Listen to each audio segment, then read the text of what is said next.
Good morning. आज हम लोग फिजिक्स का पार्ट 3 फोर्थ न्यूटन्स लॉ का आगे का पढ़ेंगे। तो अभी तक आप लोगों ने पहले दोनों नियम, पहला नियम था आपका जड़त्व का नियम और दूसरा नियम था संवेग परिवर्तन का नियम, दोनों अच्छे से पढ़ लिए हैं। आज हम लोग लेसन 3 मतलब पार्ट 2 का यानी पार्ट 3 में जो आगे का रह गया था थर्ड नियम, उसके बारे में भी थोड़ा समझ लेंगे और संवेग संरक्षण को भी अच्छे से समझ लेंगे। अब पहला नियम आपको हमने क्या बताया था कि जड़त्व का नियम आपका पहला था, क्या था कि जब किसी वस्तु पर कोई बाहरी बल आरोपित ना किया जाता है, यानी किसी वस्तु पर कोई बाह्य बल ना लगाया जाता है, तो वस्तु अगर जैसी अवस्था में है, गतिमान अवस्था में है तो गतिमान ही रहेगी, अगर स्थिर है तो स्थिर रहेगी, विराम में है तो विराम में ही रहेगी। ये आपका जड़त्व का नियम था। इसके एग्जाम्पल भी मैंने बताए थे। दूसरा नियम बताया था कि संवेग परिवर्तन, अगर किसी वस्तु पर बल लगाते हैं और अगर वस्तु का द्रव्यमान m है तो उसमें वेग में परिवर्तन होता है। उसके वेग में क्या होता है? परिवर्तन, जिसे हम लोग संवेग परिवर्तन की दर भी कहते हैं। जिसे हम लोग क्या कहते हैं? संवेग परिवर्तन की दर। अब एक चीज और, तो सेकंड लॉ में आपने देखा था F बराबर ma, इसे संवेग परिवर्तन की दर का नियम भी कह सकते हैं, क्योंकि इसमें m द्रव्यमान की वस्तु में जो त्वरण उत्पन्न होता है, तो वो त्वरण क्यों उत्पन्न होता है? किसी वस्तु पर जब बल लगाया जाता है तो या तो इसका वेग बढ़ेगा या फिर घटेगा, इसलिए उसे संवेग परिवर्तन की दर कहते हैं। तीसरा नियम था आपका क्रिया प्रतिक्रिया का नियम।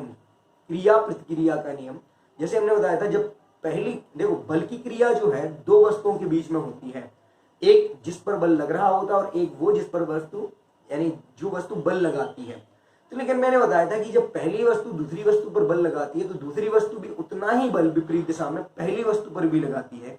ये आपका क्रिया प्रतिक्रिया का नियम था। इसके एग्जाम्पल मैंने आपको बताए थे। बंदूक की गोली, क्या होता है जब बंदूक चलाई जाती है तो जो गोली का वेग होता है वो सीधी दिशा में होता है, जबकि गोली द्वारा बंदूक पर विपरीत दिशा में उतना ही बल रिवर्स बल लगाया जाता है, रिवर्सेबल बल लगाया जाता है, प्रतिक्रियात्मक बल लगाया जाता है। दूसरा एग्जाम्पल मैंने आपको बताया था तोप का गोला। क्या होता है जब तोप से टैंक से गोला छोड़ा जाता है, टैंक वगैरह से गोला क्या होता है? छोड़ा जाता है, तो गोले का जो वेग होता है वो सामने की दिशा में, सीधी दिशा में बहुत तीव्र होता है, उतना ही रिएक्शन वो प्रतिक्रियात्मक बल के रूप में पीछे की तरफ देता है, जिससे वो तोप जो है पीछे की तरफ खिसक जाती है। मैंने आपको एक और एग्जाम्पल बताया था रॉकेट का होना, वो भी इसी का एग्जाम्पल है। और भी क्रिया प्रतिक्रिया का नियम हम लोग आम जिंदगी में, दैनिक जीवन में भी करते हैं। जैसे हम लोग जब चलते हैं तो हमारे द्वारा जो पृथ्वी पर बल लगता है तो वो आगे की दिशा ना लगकर पीछे, क्योंकि हम लोग पृथ्वी को पीछे की तरफ धकेल रहे होते हैं और पृथ्वी हमें आगे की तरफ धकेल रही होती है। मतलब सीधा सा है, हमारा जो बल होता है वो पीछे की तरफ होता है, तो पृथ्वी का जो घर्षण बल होता है वो हमें आगे की तरफ धकेल देता है। तो ये सीधा सीधा है।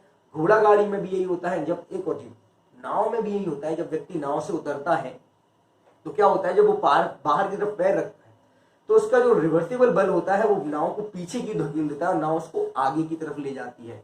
मतलब सीधा सा है, नाव पीछे जाती है और व्यक्ति आगे चला जाता है। तो क्रिया प्रतिक्रिया की कई सारे ऐसे एग्जाम्पल हैं जो हम लोग आम जीवन में देखते हैं। अब आपका आता है संवेग संरक्षण का सिद्धांत क्या है। तो देखिए क्या है ये नियम। तो देखो मान लीजिए दो वस्तुएं हैं ए और बी, तो एक का द्रव्यमान हो गया ma, तो दूसरी वस्तु का द्रव्यमान हो गया mb। तो दो वस्तुएं हैं, मान लो दो लोहे के गोले हैं, एक को a नाम दिया और एक को b नाम दिया, तो m द्रव्यमान होगा क्योंकि वस्तु में वजन तो होगा, द्रव्यमान होगा, मात्रा होगी कुछ। तो पहली वस्तु की जो मात्रा होगी वो m ही होगी a वस्तु के लिए, तो मास ऑफ a द्रव्यमान, a का द्रव्यमान। तो दूसरी वस्तु की जो मात्रा होगी वो mb होगी, मास ऑफ b मतलब दूसरी वस्तु का द्रव्यमान। तो और एक ही दिशा में दोनों गति कर रही हैं, एक सरल रेखा में दोनों क्या कर रही हैं? गति। सरल रेखा माने क्या होता है? सीधी रेखा में गति करती है। जैसे हाईवे पे देखा होगा सीधे सीधे चले जाते हैं तो वो होती सीधी रेखा। हम लोग भी सड़कों पर सीधे जाते हैं तो वो क्या होती, कहते हैं नाक की सीध में चले, तो मतलब सरल रेखा है। तो क्या है, ए और बी दो वस्तुएं हैं, वो एक ही रेखा में गति कर रही हैं। अब मान लीजिए दोनों के वेग अलग अलग है, भिन्न भिन्न है, मतलब ये स्लो चल रही है, धीमे जा रही है और ये तेजी से जा रही है। मान लीजिए वस्तु B जो है वो बहुत कम वेग से जा रही है और वस्तु A जो है वो बहुत तीव्र वेग से गति कर रही है। तो बताओ ये स्लो चल रही है, मतलब ये कछुए की चाल चल रही है, खरगोश की चाल चल रही है। अभी वो कहानी मत ले जाना वहां पे, वरना तुम्हारा केस हो जाएगा। वो कुछ नहीं, वो तो एक एग्जाम्पल बता रहा हूँ कि ये धीमे चल रही है और ये तेज चल रही है। तो बताओ, मान लिया प्रारंभिक स्थिति, प्रथम स्थिति में इसका प्रारंभिक वेग ub होगा और इसका प्रारंभिक वेग ua होगा। तो देखो, धीमे चलने वाली वस्तु का प्रारंभिक वेग क्या होगा, ub, यानी b वस्तु है तो ub। तो तेज चलने वाली वस्तु का जो प्रारंभिक वेग होगा वो क्या होगा, ua होगा। अब दोनों आगे जाती है तो देखो ये इससे टकराएगी, क्योंकि तेज चलने वाली धीमे वाले को पीछे छोड़ना चाहेगी, तो इससे क्या होगी, एक ही रेखा में जा रही, तो इससे क्या होगी, टकराएगी। अब एम ए वाली वस्तु, एम बी, मास ऑफ ए वाली वस्तु, मास ऑफ बी वाला, दोनों वस्तु दूसरे क्या हो जाएंगे, टकराएंगे। आप भी देखोगे, मान लो आप एक स्लो गेंद छोड़ दो, पीछे से एक तेज गेंद ले जाओ, फेंक दो, तो देखोगे दोनों क्या हो जाएंगी, ब्लास्ट ब्लास्ट टकराएंगी। आपने भी देखा, जैसे आप मान लो एक बॉल आप धीरे से छोड़ रहे हैं और एक बहुत तेजी से, तो तेज वाली आएगी वो पीछे वाले से क्या होगी, तीव्र गति से टकरा जाएगी। तो वही यहाँ पर है कि एम ए वाली वस्तु एम बी वाली वस्तु से क्या होगी, टकराई। ऐसे में दोनों टकराएंगे। अब बताओ, यहाँ पर एक कंडीशन लगेगी, क्योंकि देखो ये प्रथम वस्तु हो गई आपकी, ये द्वितीय वस्तु हो गई। तो आपने क्रिया प्रतिक्रिया का नियम पढ़ा हुआ है कि पहली वस्तु द्वारा लगाया गया बल जितना ज्यादा होगा उतना ही बल द्वितीय वस्तु द्वारा विपरीत दिशा में लगाया जाएगा। तो इसके द्वारा जो फोर्स एफ ए लगेगा उसका अपोजिट फोर्स एफ बी द्वारा लगाया जाएगा। तो इसके द्वारा प्रथम वस्तु द्वारा जो फोर्स एफ ए लग रहा होगा इसकी दिशा में, तो उतना ही विपरीत बल क्या होगा, उल्टी साइड दे, क्योंकि दोनों टकराएंगे। अब जब दोनों टकराएंगे तो दोनों के वेग में होगा परिवर्तन। आपने भी देखा, जब कार और साइकिल टकराएगी तो दोनों के वेगों में क्या होगा, यानी दो ट्रक आपस में टकरा जाए, एक स्लो चल रहा हो तेज, तो दोनों के वेगों में क्या होगा, परिवर्तन। तो जब एम ए वाली वस्तु एम बी वाली वस्तु से टकराएगी, तो प्रथम वस्तु दूसरी वस्तु से टकराएगी, तो दोनों के वेगों में, दोनों पर फोर्स लगेगा और दोनों के वेगों में हो परिवर्तन। तो मान लिया कि पहली वस्तु का अंतिम वेग बी हो गया, तो दूसरी वस्तु का अंतिम वेग क्या हो गया, बी हो गया। ए वस्तु का अंतिम वेग वी हो गया, तो दूसरी वस्तु का वी हो गया। अब अगर इनके लगने वाले एफ ए और एफ बी एक समान दिशा में, क्रिया प्रतिक्रिया का नियम है कि समान बल उत्पन्न होता है, तो एफ बराबर होता है, आपको पढ़ाया था, एम वेग में परिवर्तन की दर के बराबर होता है। अब देखिए, यहां से यहां तक टकराने में और वेग को बदलने में टी टाइम लगेगा। तो हमारा वेग परिवर्तन जो होगा, संवेग परिवर्तन की दर, ए वस्तु के संवेग परिवर्तन की दर, संवेग में परिवर्तन की दर बराबर होगी, चिन्ह काय का लिया जाएगा, माइनस में, क्योंकि एक अगर सीधी दिशा में है तो एक उसकी अपोजिट डायरेक्शन में है, इसलिए ये चिन्ह काय का आएगा, माइनस में। बी वस्तु के संवेग परिवर्तन की दर, परिवर्तन की दर के, देखो नियम वही है कि जब किसी वस्तु में, जब पहली वस्तु दूसरी वस्तु पर बल लगाती है, उतना ही फोर्स, रिवर्सिबल फोर्स जो है, दूसरी वस्तु पर भी बल लगता है। तो देखो, ये वस्तु अगर इस पर बल लगाएगी तो ये वस्तु भी इस पर क्या लगाएगी, बल। तो मैंने मान लिया ये वस्तु के संवेग में परिवर्तन की दर बराबर किसकी होगी, बी वस्तु में लगने वाले संवेग परिवर्तन की दर के बराबर हो जाएगी। अब बताओ, संवेग परिवर्तन की दर का सूत्र क्या होता है, एफ, एफ दिया है एम, तो ये होगी पहली वस्तु एम ए, दूसरा देखो v माइनस यू, तो पहले वस्तु में संवेग परिवर्तन की दर, देखो v a में से v भी घटा देंगे, u भी क्या कर देंगे, घटा देंगे, sorry u a upon t, पहले वस्तु में द्रव्यमान m a होगा, पहले वस्तु का अंतिम वेग v a होगा, उसमें परिवर्तन बटे t। ऐसे ही दूसरी वस्तु में क्या होगा, m b, तो v b minus u b upon t से d कट गया। देखो, पहली वस्तु में संवेग परिवर्तन a के रूप में लिया जाएगा, तो दूसरी वस्तु में संवेग परिवर्तन की दर b के रूप में लिया जाएगा, t से d कैंसिल हो गया, चिन्ह माइनस का है, तो एम ए गुणा कर दो, एम ए का करेंगे तो M A B A, M A का करेंगे तो माइनस के एम ए यू ए। देखो, एम ए का गुणा बी ए में करेंगे तो M A B A, M A का गुणा यू ए में करेंगे तो माइनस के एम ए यू ए।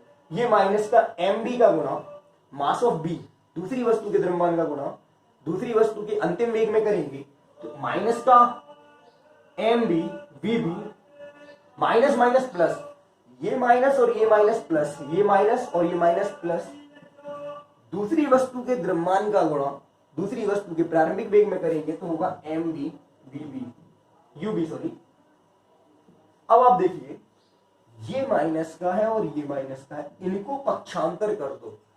देखो, M B V B minus का है, M A U A minus B A minus का है, M B V B minus का है, M A U A B minus क्या है, तो इनको पक्षांतर कर देंगे तो आ जाएगा M A B A plus M B B B बराबर एम ए माइनस का है तो प्लस का हो जाएगा M A U A plus M B U B. अब आप देखिए इसमें देखिए दोनों वस्तुओं की अंतिम संवेग, दोनों वस्तुओं के अंतिम संवेग दोनों वस्तुओं के प्रारंभिक संवेग के बराबर थे। मतलब क्या है कि जो पहले के संवेग थे जब वस्तु टकराई नहीं थी, और जो दूसरी कंडीशन में संवेग थी जब वस्तु टकरा गई थी, टकराने के बाद के थे, तो दोनों वस्तुओं के संवेग कैसे हैं, जोड़ने पे बराबर यानी इक्वल होते हैं। मतलब सीधा सा है कि संवेग में कोई परिवर्तन नहीं हुआ, कि जो पहले संवेग था जब वस्तु गतिमान हुई थी और जब टकराने के बाद बचा वो भी संवेग एक सा रहा। तो हम कहेंगे एम ए बी ए बराबर एम बी बी, मतलब अंतिम वस्तु के टकराने के बाद अंतिम संवेग वस्तुओं के प्रारंभिक संवेग के कैसे बराबर है। इसलिए ही हम लोग कहते हैं संवेग संरक्षण का नियम, कि जब वस्तुएं आपस में टकराती हैं तो उनके संवेग अपरिवर्तित रहते हैं या नियत रहते हैं, उनमें कोई मतलब चेंज नहीं होता है। तो ठीक है, ये आपका पार्ट 3 था। इसके आगे आप कुछ एग्जाम्पल देखिए, अभी तो मैं आपको समझा रहा हूं।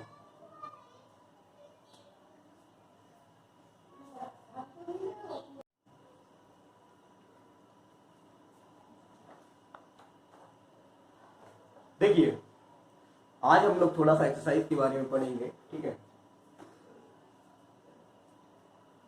तो पेज नंबर 131 है, पेज नंबर आपका 131 है, तो उसके कुछ क्वेश्चंस आपको करा रहे हैं। पहला है किसका जड़त्व ज्यादा होगा, ए है रबर की गेंद या उसी आकार का पत्थर। बताइए रबर की गेंद का जड़त्व ज्यादा होगा कि पत्थर का। तो आपको पता है इनमें से द्रव्यमान किसका ज्यादा होगा, तो वो होगा पत्थर का ज्यादा। द्रव्यमान सर्वाधिक किसका होगा, पत्थर का। तो जिसका द्रव्यमान ज्यादा होता है उसका जड़त्व भी ज्यादा होता है। तो हम कह सकते हैं कि पत्थर का जड़त्व ज्यादा होगा। देखिए रबर की गेंद एक हल्की होती है तो उसका द्रव्यमान कम होता है, तो हम नहीं कह सकते कि इसका जड़त्व ज्यादा होगा, क्योंकि हम आराम से इसको उठा के फेंक सकते। अगर उसी आकार का एक पत्थर तो उसको उठाने में आपको ज्यादा बल लगाना पड़ेगा, इसलिए पत्थर का जड़त्व ज्यादा होगा। अगला है एक साइकिल और एक रेलगाड़ी। एक साइकिल एवं एक रेलगाड़ी, आपको पता है इनमें से किसका जड़त्व ज्यादा होगा। तो बताइए किसका द्रव्यमान ज्यादा है। आपको क्लियर हो गया कि रेलगाड़ी का द्रव्यमान ज्यादा है, तो जड़त्व भी इसका ही ज्यादा होगा। क्यों, क्योंकि वजन इसका ज्यादा, इसको धक्का लगाने में आपको तो पसीने छूट जाएंगे, इसको तो आप ऐसे ही फेंक दोगे उठा के, यानी मतलब ऐसे धक्का दोगे गिर जाएगी। तो जड़त्व किसका ज्यादा होगा, रेलगाड़ी का। 5 रुपए का सिक्का और 1 रुपए का सिक्का, बताइए 5 रुपए का सिक्का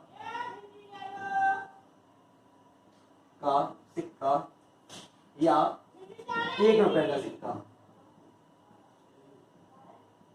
देखो दोनों में किसमें चेंज होगा, 5 रुपए का सिक्का ज्यादा वजन का होता है और 1 रुपए का सिक्का कम वजन का। तो बताइए जड़त्व किसका ज्यादा होगा, 5 रुपए का सिक्का का। तो ये आपका पहला क्वेश्चन है। अगला है नीचे दिए गए उदाहरण में गेंद का वेग कितनी बार बदलता है। फुटबॉल का एक खिलाड़ी गेंद पर किक मारकर गेंद को वापस दूसरी टीम के पास पहुंचा देता है। दूसरा खिलाड़ी उसको फिर से किक मारकर गोल पोस्ट को प्रयास करता है। विपक्षी टीम का गोलकीपर गेंद को पकड़ता है, अपनी टीम के खिलाड़ी को किक करता है। इसके साथ ही उस कारक का भी पहचान करें जो प्रत्येक अवस्था में बल प्रदान करता है। देखिए यहाँ पर आप देख रहे हैं कि हर बार खिलाड़ी क्या कर रहा है, बॉल को गोल पोस्ट में डालने की कोशिश करता है, लेकिन विपक्षी टीम वाला भी क्या करता है, उसको बचाने का प्रयत्न कर रहा है। तो पहले में देखा कि गेंद एक खिलाड़ी गेंद किक मारकर दूसरे खिलाड़ी के पास पहुंचा, तो पहला बल तो यहाँ लग गया। फिर दूसरा खिलाड़ी उसको गोल पर डालने की कोशिश करता है, तो दूसरा बल यहाँ हो गया। फिर वही गोलकीपर भी आ जाता है बचाव के लिए, तो वो गेंद को फिर पकड़ता है, तो वो भी बल लगाएगा रोकने के लिए, तो तीसरा बल ये हो गया।